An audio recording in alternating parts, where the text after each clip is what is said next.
దేవుని స్తోత్రం. ప్రభునందు ప్రియ సహోదరి సహోదరులారా, ఈరోజు ఒక మంచి ఆత్మీయ సందేశాన్ని మీ మధ్యకి తీసుకొస్తున్నాం. ఏమైనా శ్రోతలారా, అందరూ బాగున్నారా?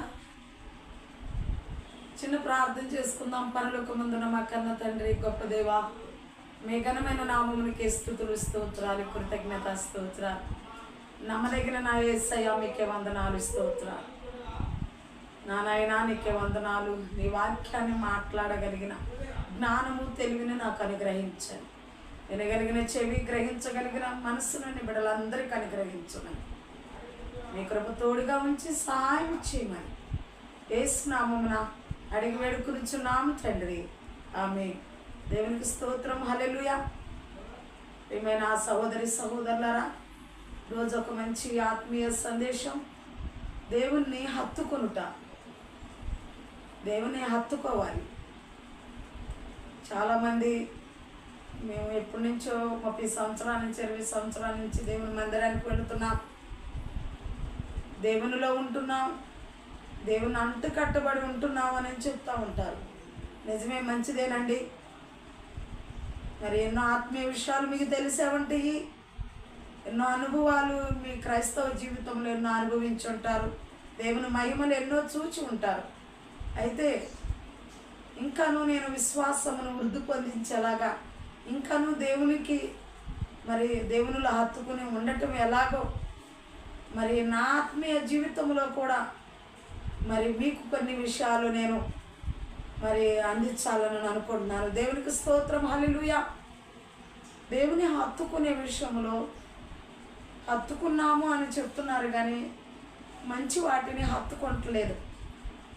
హత్తుకున్నాము అంటే అన్నీ కలిపి ఒక దాంట్లో కుండలో వేసినట్టుగా ఎలిషా శిష్యులు అన్నారా, అయ్యా కుండలో విషయం ఉంది, కుండలో విషయం ఉందని కలిపి కేకలు పెడుతున్నారు. ఆ కుండలో ఆహారము, ఆ కూర వడ్డించుకుని తినేటప్పుడు అది చేదుగా ఉంది అని కేకలు వేస్తున్నారు. కుండలో విషయం ఉందని చెప్తున్నారు. ఎలీషా గారు కొంత పిండి వేసి, దానిలో ముద్ద చేసి పిండి వేసిన తర్వాత అది మంచిగా మారింది, వారు తినగలిగారు. అదే రీతిగా భక్తి జీవితంలో మంచివి ఉంటాయి, చెడ్డవి ఉంటాయి, అన్నీ ఉంటాయి. కానీ అనుకుంటారు మేము దేవుణ్ణి హత్తుకుని ఉన్నాం, దేవునితోనే ఉన్నాం, దేవునిలోనే సాగుతున్నామని అనుకుంటూ ఉంటారు క్రైస్తవులు. అది కాదండి. చెడ్డ వాటిని విడిచిపెట్టాలి, మంచి వాటిని హత్తుకోవాలి. మంచి వాటిని హత్తుకోవాలి. మంచి వాటిని హత్తుకుంటేనే దేవుని హత్తుకున్నట్టు. దేవుని హత్తుకున్నావంటే ఒక మనిషిని వెళ్ళి ఇలా గట్టిగా పట్టుకుని హత్తుకుని ఉంటే అది కాదు హత్తుకుంటావు. నిన్న వలే నీ తోటి వారిని ప్రేమించి, నీ తోటి వారితో సమాధానంగా ఉండి, మంచి వాటిని నువ్వు ప్రేమించి మంచి వాటిని హత్తుకుని చెడ్డ వాటిని విసర్జిస్తే అది హత్తుకున్నట్టు దేవుణ్ణి. దేవుడు కనబడడండి, దేవుడు నీకు కనబడడు. దేవుణ్ణి అలా హత్తుకుంటాము అని నీకు అనిపించవచ్చు. కొన్ని మంచి పనులు చేసి, కొన్ని మంచి వాటి యందు నడిచి నీవు నీ జీవితాన్ని వాటి వైపు నడిపిస్తే అదే దేవుని హత్తుకున్నట్టు. చూద్దాం ఒకసారి రోమాపత్రిక 12వ అధ్యాయం 9వ వచనం. రోమాపత్రిక 12వ అధ్యాయం 9వ వచనం. మీ ప్రేమ నిష్కపటమైనదై ఉండవలెను, చెడ్డదానిని నసహించుకొని మంచి దానిని హత్తుకొని ఉండుడి. ఇక్కడ దేవుని వాక్యం ఏమని సెలవిస్తుందంటే, రోమపత్రికలో ఆ రోమీయులకి చెప్తున్నాడు అపోస్తలుడైన పౌలు గారు, రోమా సంఘానికి చెప్తున్నారు. ఏమనంటే, మీ ప్రేమ నిష్కపటమైనదై ఉండాలి. ప్రేమిస్తున్నామని చెప్తూ కపటమైన ప్రేమలు చూపించే వాళ్ళు ఉన్నారండి.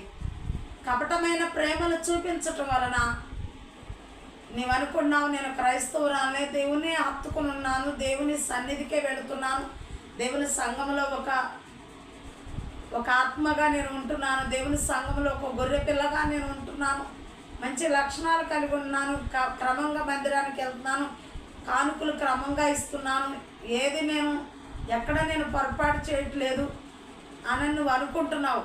ప్రియ సహోదరి సహోదరులారా, నీ విశ్వాస జీవితంలో చెడ్డవి కూడా ఉన్నాయి. నిష్కపటమైన ప్రేమలో కపటము లేని ప్రేమ నువ్వు కలిగి ఉండాలి. సంఘాన్ని, సంఘ కాపరిని ప్రేమించే విధానములో కాపరి ఉన్నప్పుడు ఒక రకంగా ప్రేమ కలిగి నటిస్తున్నావు, కాపరి లేనప్పుడు ఒక రకంగా నటిస్తున్నావు. నువ్వు నీ ప్రేమ కపటమైన ప్రేమగా ఉంటుంది. భర్తకు భార్య, భార్యకు భర్త కపటమైన ప్రేమలు ఉండకూడదండి. మంచి ప్రేమ కలిగి నిష్కపటమైన ప్రేమ ఉండాలి. కపటమైన ప్రేమ ఉండకూడదు. ఎవరిని ప్రేమించే విషయంలోకి వచ్చినా నిష్కపటమైన ప్రేమ ఉండకూడదు. మంచి ప్రేమ, ఒరిజినల్ ప్రేమ ఉండాలి. అదే ఆ మంచి ప్రేమే ప్రేమ విషయంలో ఒకని యందు ఒకడు అనురాగము గల వారై ఘనత విషయంలో ఒకరినొకడు గొప్పగా ఎంచుకొనుడి. దేవునికి స్తోత్రం, దేవునికి కృతజ్ఞత స్తోత్రం. అనురాగము గలవారై ఉండాలి. ఘనత విషయంలో ఒకరినొకడు గొప్పగా ఎంచుకోవాలి. ఆసక్తి విషయంలో మాంద్యులు కాక ఆత్మీయందు తీవ్రత గలవారై ప్రభువుని సేవించుడి. దేవునికి స్తోత్రం. ఎంత గొప్పగా మాట్లాడుతుంది. మీ ప్రేమ నిష్కపటమైనదై ఉండవలెను, చెడ్డ దానిని అసహించుకోవాలి. నీ పక్కన చెడ్డ మాటలు మాట్లాడుతున్నప్పుడు, చెడ్డ పనులు చేస్తున్నప్పుడు నువ్వు అసహించుకోకుండా దాన్ని యాక్సెప్ట్ చేస్తుంటే, అంటే వాళ్ళు చేస్తుంటే నువ్వు నవ్వుతూ పొళ్ళికిలించినట్టుగా దాన్ని యాక్సెప్ట్ చేసినట్టుగా నువ్వు కనబడుతున్నావు అనుకో, చెడ్డదాన్ని నువ్వు అసహించుకున్నట్టు కాదు. కొంతమంది బూతులు మాట్లాడినా వీళ్ళు సరదాగా తీసుకుని నవ్వుతూ ఉంటారు. చెడ్డ వీడియోలు చూస్తున్నా పక్క నుండి నవ్వుతూ ఉంటారు. చెడ్డ మాటలు మాట్లాడినా పక్క నుండి నవ్వుతూ ఉంటారు. క్రైస్తవులే మళ్ళీ ఎన్నో 20 సంవత్సరాలు 30 సంవత్సరాల ఎక్స్పీరియన్స్ ఉందని చెప్పుకునే క్రైస్తవులే చెడ్డదాన్ని అసహించుకోలేకపోతున్నారు. ఎందుకంటే చెడ్డదాన్ని అసహించుకున్నామంటే లోకంలో మమ్మల్ని వేరుగా చూస్తారు. వాళ్ళు నవ్వేటప్పుడు నవ్వాలి, నడిచేటప్పుడు నడవాలి, వాళ్ళు కూర్చునేటప్పుడు నువ్వు కూర్చోవాలి. వారితో మా జీవనోపాధి ఉంది కనుక వాళ్ళతో పాటు మేము జీవించాలి కనుక, మరి కులంగా ఉండాలి కనుక, మతంగా ఉండాలి కనుక వారి మార్గంలో మేము నడవాలి, మా మార్గంలో వారు నడవాలి అని చెప్పుకుంటూ చెడును అసహించుకొని క్రైస్తవులు చాలామంది ఉన్నారండి.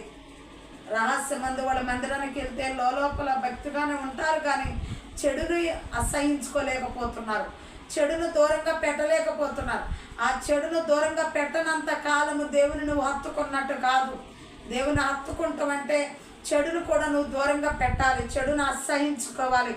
ప్రియమైన సహోదరి సహోదరులారా, చెడ్డదాన్ని నువ్వు అసహించుకోకపోతే, మంచిదాన్ని హత్తుకోకపోతే, చెడుది నీ దగ్గర ఉన్నంత కాలం మంచి పనులు ఎన్ని చేసినా దేవుని హత్తుకున్నట్టు కాదు నువ్వు. ప్రియమైన శ్రోతలారా, చెడును అసహించుకుందాం, దేవుని హత్తుకుందాం. అయితే ప్రేమ నిష్కపటమైన ప్రేమ కలిగి ఉందాం. కపటమైన ప్రేమలు మనలో చూపించొద్దండి. కపటమైన నటన మనలో ఉండొద్దండి. మాట్లాడేమంటే వాస్తవాలు మాట్లాడాలండి, అబద్ధాలు మాట్లాడకూడదండి. కపటమైన ప్రేమలు కలిగి ఉండకూడదండి. ప్రేమైన సహోదరి సహోదరులారా, కపటమైన ప్రేమ నీలో ఉందంటే, చెడును అసహించుకొని మనసు నీలో ఉందంటే దేవుని హత్తుకున్న అనుభవం నీది కాదని ఇప్పుడు అర్థమైపోతుంది. దేవునికి స్తోత్రం, హల్లెలూయా. తర్వాత రెండో దానిలోకి మనం వెళ్దాం. రూతు విషయంలోకి వస్తే అత్తను హత్తుకుందండి. నిజంగా అత్తను హత్తుకున్న విధానం ఎంతో బాగుందండి. రూతు గ్రంథం 1వ అధ్యాయము 14వ వచనం. రూతు గ్రంథం 1వ అధ్యాయము 14వ వచనం. వారు ఎలుగెత్తి ఏడవగా వార్త తన అత్తను ముద్దు పెట్టుకొనెను, రూతు ఆమెను హత్తుకొనెను. ఇట్లుండగా ఆమె, ఇదిగో నీ తోడుకోడలు తన జనుల యొద్దకు తన దేవుని యొద్దకును తిరిగిపోయినదే, నీవును నీ తోడుకోడలి వెంబడి వెళ్ళుమనెను. అప్పుడు రూతు అంటుంది, అందుకు రూతు, నా వెంబడి రావద్దనియు నన్ను విడిచిపెట్టమనియు నన్ను బతిమాలు కొనవద్దు. నీవు వెళ్ళు చోటకే నేను వచ్చేదను, నీవు నివసించు చోటనే నేను నివసించదను. నీ జనమే నా జనము, నీ దేవుడే నా దేవుడు. నీవు మృతి పొందిన చోటనే నేను మృతి పొందేదనని, అక్కడనే పాతి పెట్టదనని, మరణం తప్ప మరి ఏదైనాను నిన్ను నన్ను ప్రత్యేకించిన ఎడల యెహోవా నాకు ఎంతో కీడనని చేయునుగాక. నేను ఇక్కడ ఎంత చక్కగా మాట్లాడుతుందో చూడండి రూతు. ఇక్కడ నయోమి, వార్పా, రూతు అని 3 స్త్రీలు కనపడుతున్నారు. నయోమి 2 కుమారులు కలిగి ఉంది, 2 కోడళ్ళు కలిగి ఉంది. మరి తన భర్త ఇక్కడ ఇద్దరు కోడళ్ళు, ఇద్దరు కొడుకులు, భార్య భర్తలు 6 వ్యక్తులు కనపడుతున్నారు. ఒక బెత్లెహేము నుండి న్యాయాధిపతుల కాలంలో ఏలిన దినముల యందు దేశంలో కరువు కలుగగా, దేశంలో కరువు కలిగింది. న్యాయాధిపతుల కాలంలో దేశంలో కరువు కలిగినందున యోధా బెత్లెహేము నుండి ఒక మనుషుడు తన భార్యను, తన 2 కుమారులను వెంట పెట్టుకుని మోయాబు దేశమునకు వెళుతున్నాడు. బెత్లెహేము నుండి మోయాబు దేశానికి వెళుతున్నాడు. బెత్లెహేము అనగా రొట్టెల ఇల్లు, సమృద్ధి గల ప్రాంతం బెత్లెహేము. అయితే దేశంలో కరువు వచ్చింది. సమృద్ధి గల ఇల్లు అయినప్పటికీ, ఆశీర్వాదకరమైన ఇల్లు అయినప్పటికీ ఒక్కొక్క టైంలో కొన్ని సమస్యలు, కొన్ని కష్టాలు, కొన్ని ఇబ్బందులు, కొన్ని నష్టాలు కలుగుతాయి. అయితే మంచిది చెడ్డదానిగా మనం చూడకూడదు. ఇక దాన్ని మంచిగానే కొనసాగించడానికి చూడాలి. అయితే అదే చెడ్డదాన్ని అసహించుకుని మంచిదాన్ని హత్తుకుని ఉండమని అపోస్తలుడైన పౌలు గారు చెప్తున్నారు. ఇక్కడ ఆ బెత్లెహేమును విడిచిపెట్టి మోయాబుకి ప్రయాణమయ్యారు. ఆ మోయాబులోనే మరి కుమారులకు పెళ్లి చేశారు. అక్కడ కాపురం ఉండటానికి వాళ్ళు ఎదిలారు. 2 కుమారులు తీసుకుని భార్య భర్తలు 2 వెళ్ళారు. అక్కడ తన కుమారులకి వివాహం చేశారు. ఆ కుమారులకి వివాహం చేసినాక మోయాబు స్త్రీలనే వాళ్ళు చేసుకున్నారు. ఆ మోయాబు స్త్రీలలో ఒక ఆమె పేరు వార్ప, ఒక ఆమె పేరు రూతు. ఆ మోయాబీలు ఆ స్త్రీలను పెళ్లి చేసుకున్న తర్వాత వారు 2 కుమారుల్ని కోల్పోయారు. మరి నయోమి తన భర్తను కోల్పోయింది. 2 కుమారులు కోల్పోయింది, నయోమి భర్తను కోల్పోయింది. ఇక 3 స్త్రీలు మాత్రమే మిగిలారు.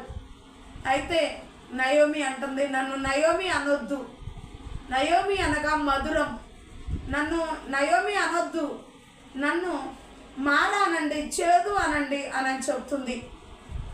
ఎంతగా మరి దీనస్థితిలోకి వచ్చేసారంటే, దేవుణ్ణి హత్తుకుని ఉంటే, బెత్లెహేములో ఉంటే, బెత్లెహేములో యేసుక్రీస్తు జన్మించిన స్థలము, అక్కడ ఉంటే, సమృద్ధి గల ప్రాంతంలో ఉంటే, దేవుని కలిగిన జీవితం ఉంటే, దేవుని హత్తుకుని ఉంటే, ఇక్కడికి ఇలాంటి పరిస్థితి వీళ్ళకి వచ్చేది కాదు.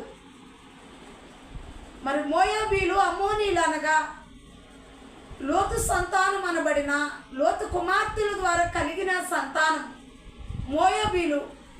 ఆ మోయాబీ ప్రాంతానికి వచ్చింది దేవుని హత్తుకోకుండా. దేవుని హత్తుకున్న జీవితాన్ని విడిచిపెట్టి మోయాబీల్లోకి వచ్చేసింది. మోయాబు అనుభవం మూడబారిన జీవితం చేసేసింది ఆమె జీవితాన్ని. ఆ మూడబారిన జీవితమును ఆమె ఇక జీవించలేక మళ్ళీ నన్ను ఇదిగో నేను మోయాబు నుంచి విడిచిపెట్టి బెత్లెహేముకి తిరిగి వెళ్ళిపోతాను, మీరు మీ దేశంలోనే ఉంటూ మరొక పరపురుషులు అనగా వేరొక పురుషులను చేసుకుని వివాహం చేసుకుని మీరు ఆనందముగా ఉండండి, నేను వెళ్ళిపోతాను అని చెప్తుంది.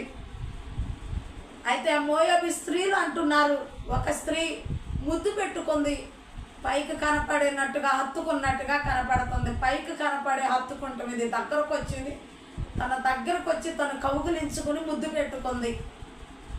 రెండో స్త్రీ హత్తుకున్నట్టుగా కనపడలేదు, కానీ మనసుకు హత్తుకుంటుంది, ఆమె శరీరానికి హత్తుకుంది. వార్ప శరీరానికి హత్తుకుంది. రూతు మనసుకు హత్తుకుంది. మనసుకు హత్తుకునే మనసు ఉండాలి, అంతేగాని శరీరానికి హత్తుకునే మనసు కాదు ఉండవలసింది. చెప్తుంది, నన్ను ఇంకా వార్ప అనండి అంది. తిరిగి వెళ్ళిపోవటానికి ఇష్టపడిన తర్వాత, నేను పిల్లల్ని కని ఇచ్చినా నా పిల్లలు పెరిగి పెద్దోళ్ళు అయ్యేసరికి మీరు ముసలివాళ్ళు అయిపోతారు, నేను పిల్లల్ని కని ఇవ్వటానికి కూడా నా పురుషుడు లేడు, మీరు వెళ్ళి వేరే పురుషులు పెళ్లి చేసుకోండి, మీరు ఆనందంగా ఉండండి అని చెప్పింది. అయినప్పటికీ శరీరానికి హత్తుకున్న స్త్రీ వార్ప ముద్దు పెట్టుకుని వెళ్ళిపోయింది. హృదయానికి హత్తుకున్న స్త్రీ, మనసుకు హత్తుకున్న స్త్రీ నీ దేవుడే నా దేవుడు అంది. మోయాబీల నుంచి వచ్చేసింది దేవుని జనాంగముగా, దేవుని బిడ్డగా మరి మార్పు చెందింది రూతు. మార్పు చెంది అత్తను హత్తుకుంది. అత్త కలిగి ఉన్న దేవుణ్ణి కూడా హత్తుకుంది. దేవునికి స్తోత్రం. అత్తని హత్తుకొనటమే కాదండి, ఈనాటి కోడళ్ళు అత్తని హత్తుకునే వాళ్ళు లేరండి. అత్తని విడిచిపెట్టి ఎప్పుడు నీ తల్లిదండ్రులకి నేను దూరంగా ఉంటేనే నీకు కాపురం చేస్తాననే వాళ్ళు ఉన్నారండి. నీ తల్లిదండ్రులకి నువ్వు దూరంగా ఉండాలి, నేను దూరంగా ఉండాలి, వాళ్ళు ఒక చోట ఉండాలి, మనం ఒక చోట ఉండాలి అని చెప్పేవాళ్ళు ఈ రోజు లేకపోలేదండి. అయితే ఎప్పుడు తల్లిదండ్రులు విడిచిపెట్టి భార్యను హత్తుకోవాలని ఉంది. అయితే తల్లిదండ్రులు విడిచిపెట్టి భార్యను హత్తుకోవాలని ఉంది, కానీ తల్లిదండ్రులు చూడకపోతే నీ దీపము కారు చీకట్లు ఆరిపోద్దని కూడా ఉంది. అయితే అధికముగా తల్లిదండ్రులతో ఉండమని, భార్యను విడిచిపెట్టమని కాదు వాక్యం సెలవిస్తుంది. భార్యను హత్తుకొని ఉండాలి, తల్లిదండ్రులనేమో గౌరవించాలి, ప్రేమించాలి, తల్లిదండ్రులకి ఇచ్చే విలువ తల్లిదండ్రులకు ఇవ్వాలి, భార్యని హత్తుకొని ఉండాలి.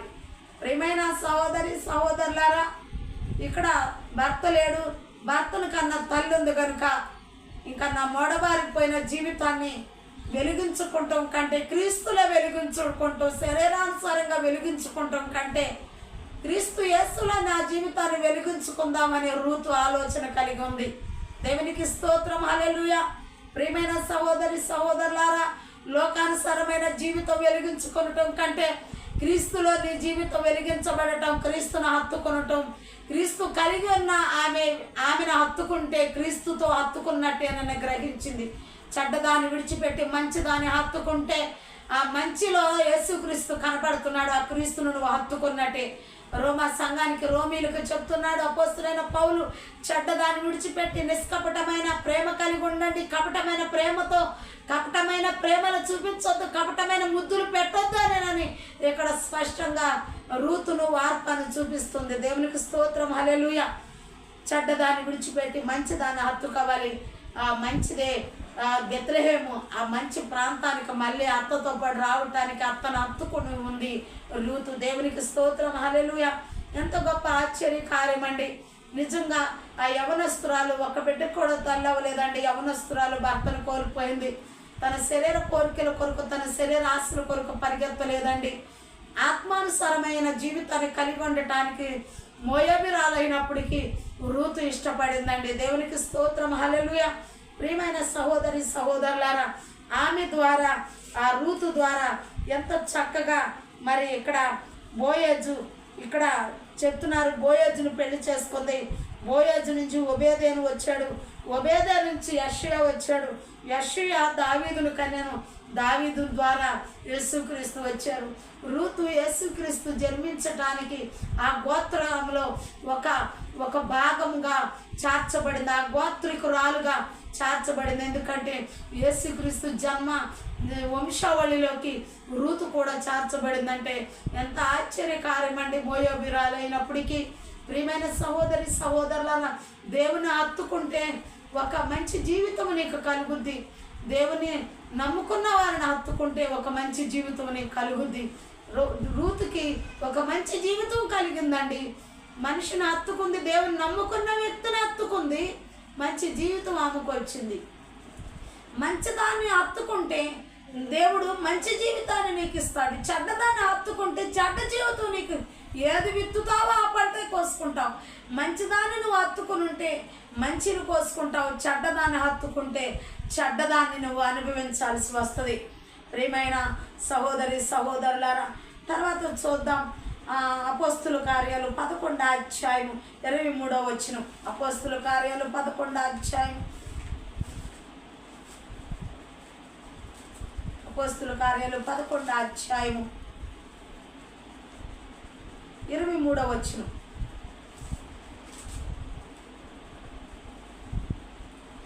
అతడు వచ్చి దేవుని కృపను చూచి సంతోషించి ప్రభువును స్థిర హృదయముతో హత్తుకొనవలెనని అందరినీ హెచ్చరించాను. అతడు పరిశుద్ధాత్మతోను విశ్వాసంతో నిండుకొనిన సత్పురుషుడు. బహుజనులు ప్రభు పక్షమును చేరి అంతటా అతడు సౌలుని వెదకటకు తార్సునకు వెళ్ళి అతన్ని కనుగొని అంతియకు తోడుకుని వచ్చాను. వారు కలిసి 1 సంవత్సరము అంతయు సంఘములో ఉండి బహుజనములను వాక్యమును బోధించి మొట్టమొదట అంత్యకములో శిష్యులు క్రైస్తవులు అనబడి. దేవునికి స్తోత్రం. ప్రభునందు ప్రియ సహోదరి సహోదరులారా, స్టెఫను విషయంలో సంఘమునకు గొప్ప శ్రమ వచ్చింది. స్టెఫను విషయంలో స్టెఫను చంపడానికి అపోస్తులైన పౌలు గారు సౌలుగా ఉన్నప్పుడు స్టెఫను మరణానికి కారణమయ్యాడు. రాళ్లతో కొట్టి చంపించిన తర్వాత స్టెఫను చనిపోయినాక సంఘములో బహు శ్రమ వచ్చింది. ఆ శ్రమ వచ్చినప్పుడు అక్కడ మరి దేవుని యొక్క వాక్యము చెప్పడానికి ఫిలిప్పు గారు అక్కడికి వెళ్ళి, బర్నబాయి ఫిలిప్పు గారు అక్కడికి వెళ్ళి మరి బోధిస్తున్నారు దేవుని వాక్యం. ఆ సంఘానికి బలపరచడానికి వెళ్ళారు. బలపరచడానికి వెళ్ళినాక యెహోవా హస్తం వారికి తోడై ఉంది. నమ్మిన వారు అనేకులు ప్రభు తట్టు తిరిగి మరి వారిని గురించిన సమాచారం యెరూషలేము అంతటా సంఘపు వారు బర్నబాను అంత్యముకు వరకు మరి పంపారు. దేవునికి స్తోత్రం. దేవుని వాక్యము ఆ సంఘములో, యెరూషలేము యొక్క సంఘములో చాలా బలముగా బర్నబాయి ఫిలిప్పును బోధిస్తూ ఉండగా ఆ బర్నబాయి దేవుని ఆత్మతో నింపబడుతున్నప్పుడు స్థిరమైన మనసుతో ఉండండి, దేవుని హత్తుకోండి. స్టెఫను చనిపోయాడని అస్థిరమైపోవద్దు మీరు. ఇదిగో క్రైస్తవులు అనబడిన తర్వాత ఇన్ని కష్టాలు వస్తాయా, ఇంతగా మరి మనల్ని వెంటాడి వెతికి చంపుతారా అనే ఆలోచన మీరు కలిగి ఉంటారేమో. ఆనాడు కూడా సంఘాల్లో అంతే కష్టం కలిగింది, బాధ కలిగింది. ఈనాడు కూడా క్రైస్తవులు మరి చాలామంది పాస్టర్స్ని చాలా హింస పెడుతున్నట్టుగా, చంపేస్తున్నట్టుగా కూడా మనం చూస్తున్నాం. ఆనాడు కూడా మరి క్రైస్తవుల మీద చాలా మరి దేవుని వాక్యాన్ని బోధిస్తున్న ఆ స్టెఫన్ని దేవుని ఆత్మతోను బలముతో నింపబడిన ఆ స్టెఫన్ని రాళ్లతో కొట్టి చంపినప్పుడు ఆ సంఘమంతా బహు కలవరంతో భయముతో అస్థిరులైపోతారని బర్నబాయి ఫిలిప్పు అక్కడికి వెళ్ళి దేవుని వాక్యం వాళ్ళని బోధించినప్పుడు వాళ్ళు మరలా స్థిరత్వంలోకి వచ్చారు. స్థిరత్వంలోకి వచ్చి దేవుని నమ్మి అనేక మంది ప్రభు తట్టు తిరగటం జరిగింది. ప్రభు తట్టు తిరిగిన తర్వాత ఆ ప్రభుని స్థిర హృదయంతో హత్తుకోవాలని ఇప్పుడు తిరిగారు. ఇప్పుడు మేము చెప్పినంతసేపు మారు మనసు పశ్చాత్తాపం కలిగి ఉన్నారు, క్రైస్తవులు అనబడుతున్నారు, క్రైస్తవ సంఖ్యలో చేర్చబడుతున్నారు. అయితే మేము లేనప్పుడు కూడా ఇదే స్థిర హృదయంతో మీరు దేవుని హత్తుకోవాలని ఆ బర్నబాయి ఫిలిప్పులు గారు అక్కడ మాట్లాడినట్టుగా కనపడుతుంది. స్థిర హృదయంతో దేవుని హత్తుకోవాలి. కష్టాలు వస్తాయి, శ్రమలు వస్తాయి. దేవుని నమ్ముకున్నాక సంఘంలో కొన్ని కలహాలు వస్తాయి, కొన్ని కష్టాలు వస్తాయి. దేవుని సంఘం అయినప్పుడు సాతాను తోడేలు వలె ఆ గొర్రెలన్నీ చలాచెదులు చేయటానికి ఏదో ఒక రకంగా సమస్యలు తీసుకొస్తుంది. ఎన్ని సమస్యలు తీసుకొచ్చినా స్థిర హృదయంతో దేవుని నువ్వు హత్తుకోవాలి, సంఘాన్ని హత్తుకోవాలి. రూతు అత్తని ఎలా హత్తుకుందో సంఘాన్ని, సంఘ కాపరి కలిగి ఉన్న దేవుణ్ణి, అనగా నీవు కలిగి ఉన్న దేవుణ్ణి, కాపరి కలిగి ఉన్న దేవుణ్ణి, ప్రపంచమంతా నమ్ముకున్న ఆ యేసుక్రీస్తును నువ్వు గట్టిగా స్థిర హృదయంతో హత్తుకుని ఉండాలి. హత్తుకొని ఉండమని కష్టాలు వచ్చినప్పుడు, శ్రమలు వచ్చినప్పుడు, బాధ వచ్చినప్పుడు దేవుని హత్తుకొని ఉండాలని దేవుని వాక్యం ఇక్కడ స్పష్టంగా అపోస్తుల కార్యాల ద్వారా మనకు నేర్పిస్తుంది. దేవునికి స్తోత్రం.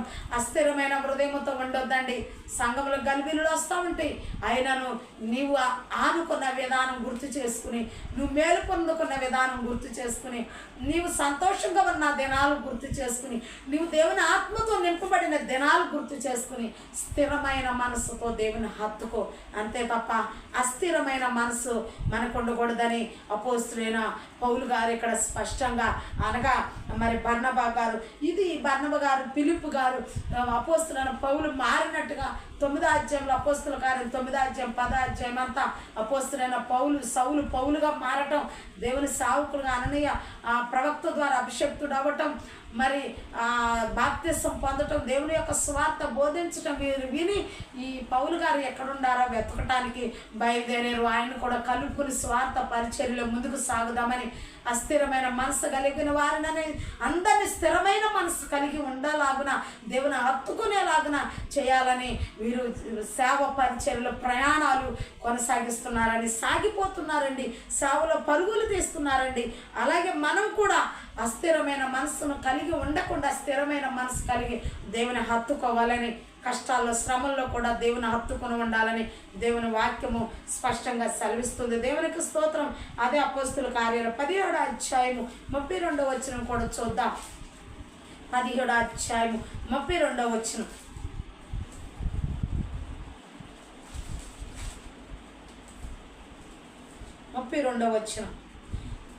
మృతుల పునరుద్ధానమును గూర్చి వారు వినినప్పుడు కొందరు అపహాస్యము చేసిరి, మరికొందరు దీనిని గూర్చి నీవు చెప్పినది ఇంకొకసారి విందుమని చెప్పిరి. అలాగుండగా పౌలు వారి మధ్య నుండి వెళ్ళిపోయింది. అయితే కొందరు మనుషులు అతను హత్తుకుని విశ్వసించిరి.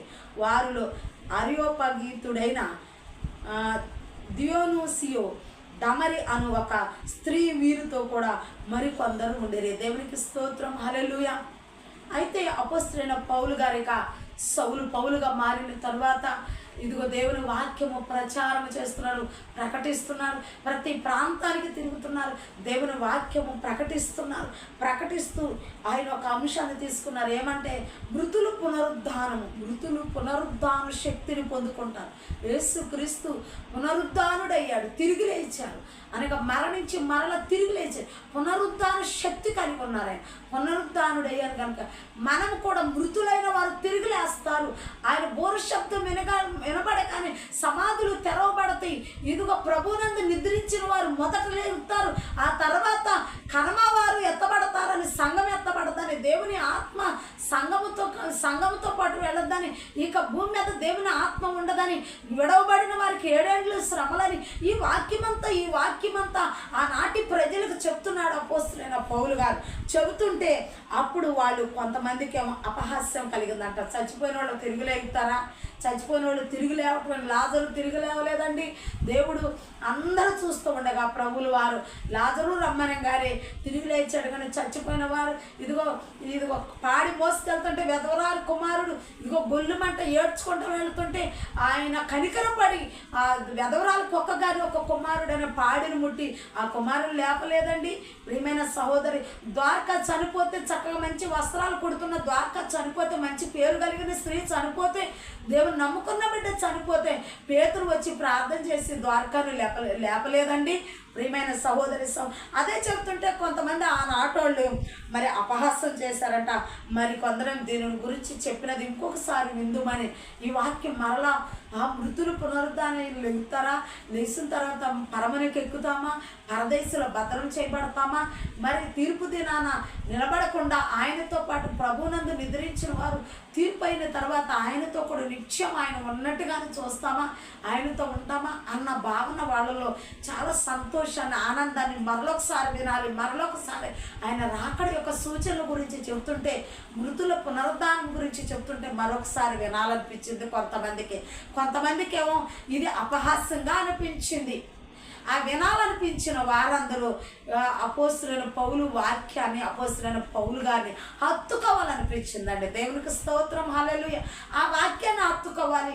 చాలామంది వాక్యం వింటున్నవారు, ఆత్మీయంగా దేవుని వాక్యాన్ని బోధిస్తున్నవారిని మరలా ఈ వాక్యాన్ని వినాలని, మరలా దాన్ని ఆ వాక్యాన్ని మరలా రిపీట్ చేసుకుని వినేవాళ్ళు లేకపోలేదండి. మరలా ఆ అంశం చెప్తే వినాలనిపించే వాళ్ళు లేకపోలేదండి. ఇప్పుడు కూడా అదే మరలా వినాలనిపించిందంట. పునరుద్ధాన గురించి చెప్తుంటే దేవునికి స్తోత్రం. అలా మరలా వినాలి అనిపించుకునేలాగా పౌలు గారి వాక్యం ఇక్కడ ఉందండి. దేవునికి స్తోత్రం.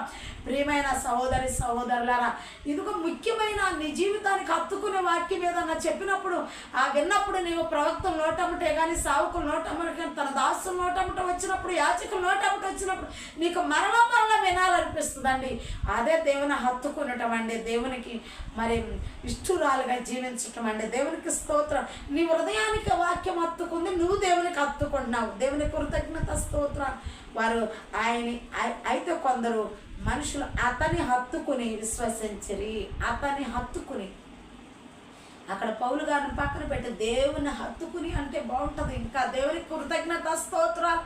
పౌల్ని హత్తుకున్నారు, అతన్ని హత్తుకున్నారంట, వాక్యాన్ని హత్తుకున్నారంట, దేవుణ్ణి హత్తుకున్నారు. హల్లెలూయా. దేవునికి స్తోత్రం. ప్రియమైన సహోదరి వాక్యాన్ని హత్తుకో. వాక్యం చెప్పిన వారిని కూడా హత్తుకుని నడువు. వాక్యాన్ని వినేసి వాళ్ళని విడిచిపెట్టే వాళ్ళు చాలామంది ఉన్నారు.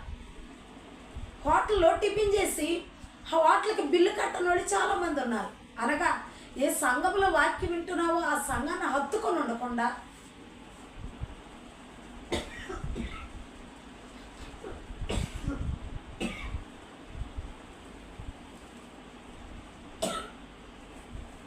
విడిచిపెట్టే వాళ్ళు చాలామంది ఉన్నారు. అలా విడిచిపెట్టొద్దండి.